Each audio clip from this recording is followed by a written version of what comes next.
Y el trastorno de personalidad múltiple o identidad múltiple es algo que difícilmente le puede sacar un trato coherente a niveles de narrativa, especialmente porque en casos así cada personalidad trata de tener su propia individualidad e imponerla. Naturalmente soy de quejarme de que muchos personajes en una sola película termina siendo algo incómodo y a veces molesto, y desfavorable significar que puede que muchos supuestamente tienen relevancia en el papel, pero al final sean desaprovechados o faltos de profundización necesaria. Todo para que, a un nivel individual, ninguno termine por ser valioso. Y esto puede pasar si tu personaje de base es varios al mismo tiempo. En Split, Shyamalan hace que suceda algo similar, pero de forma un tanto diferente y con mucha atmósfera que le copa. Un hombre quien fue víctima de abusos y abandono de pequeño acabó por desarrollar 23 personalidades diferentes, una de otra, que representan lo que él nunca pudo ser en la vida, y en son de ser algo que evite la raíz de todo ese abuso. Kevin Wendell, a quien se le forma un trato trágico con todo esto, la desconsideración de la mayoría y esos impulsos de querer demostrar algo ante la sociedad. Y esa supuesta bestia que todos llevan dentro, que se paraleliza en parte con la deuteragonista femenina. Todo esto suena grandioso hasta que lo ves pésimamente ejecutado.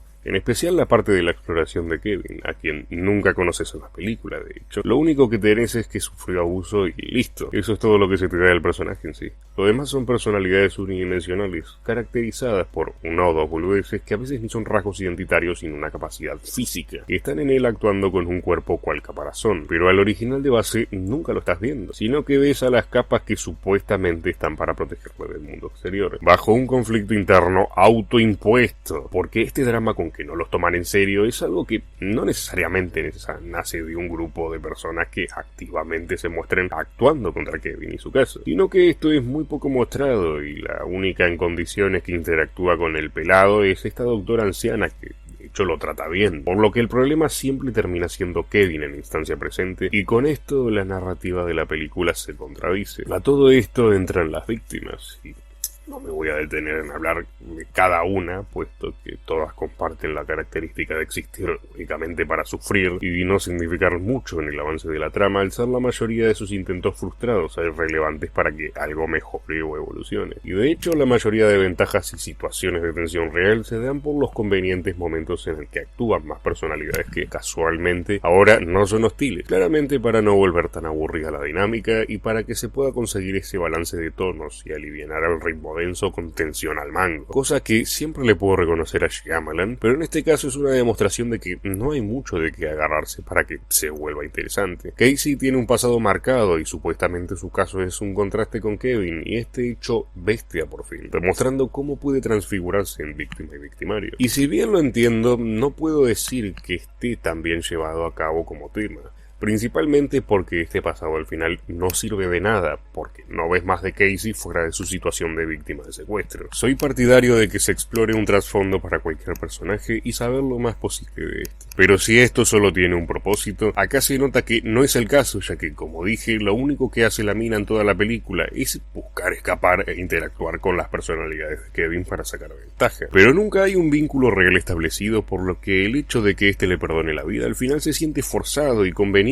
para que la muchacha siga viva en la siguiente entrega. Al final todo tema queda relegado a un reduccionismo de un personaje exagerado por una única característica del pasado, que es el maltrato doméstico, y otro que te tiene que importar, pero nunca hay una construcción sólida en base a su también trágico pasado. Está todo pasado muy por arriba y poca conexión tenés con las acciones y paraderos de los personajes más allá de una relación vaga. Lo ridículo que tiene que ser todo para que al final el protagonista no solo sea un montículo de personalidades unidimensionales que tienen a priori el mismo objetivo, ni tampoco un ser divagante en sus acciones que al final ni siquiera consigue un objetivo visto en práctica y efecto en la película, cosa que se deja totalmente de lado, siendo algo que te deja pensando en cuál fue el propósito de todo si nunca hubo un impacto en nadie más que 4 personas. De las dichosas 23 personalidades solo ves 4 o 5, por lo que no sabes exactamente en qué influyeron al resto. Y ninguna termina por formar un conflicto definido que se sienta personal justamente por la falta de individualidad de cada una de ellas al ser parte de uno solo. Está esto de cómo se quieren hacer ver y prenderse fuego a usándose entre ellas con la doctora, pero nunca es algo en lo que se gaste tiempo serio y se resuelve rapidito. El foco parece ir más bien hacia una película de terror que al final se resuelve porque a la víctima ya la habían abusado también. Como dije, es igual a ver un montón de personajes diferentes que ni siquiera tienen como atractivo una dinámica divertida, y recién al final se te da una especie de forma para detener a Kevin llamándolo por su nombre, por si la película no estaba dando lo suficiente changüí a los personajes para poder zafar. ¿Cómo quieren que me tome en serio lo que le pasaba al personaje desde un inicio? Si hasta los últimos 15 minutos era tan fácil de detener, como si de la nada se sacara una kriptonita o algo por el estilo para detener a una mente ya movida de mambo, y a la que nadie más que una vieja cagada le dio interacción necesaria para prevenir que justamente algo así pase. Las capacidades de Kevin tampoco tienen mucho sentido cuando se pasa a la bestia. Es capaz de trepar por las paredes, aumentar su velocidad, mejorar su físico, fuerza, recibir balazos de cerca. Y es algo que forma parte de una serie de giros que van arruinando la escritura, y es el nivel de realismo que va disminuyendo a medida que el argumento avanza. Se empieza con una condición del protagonista, aunque con un propósito cuestionable, entendible e interesante.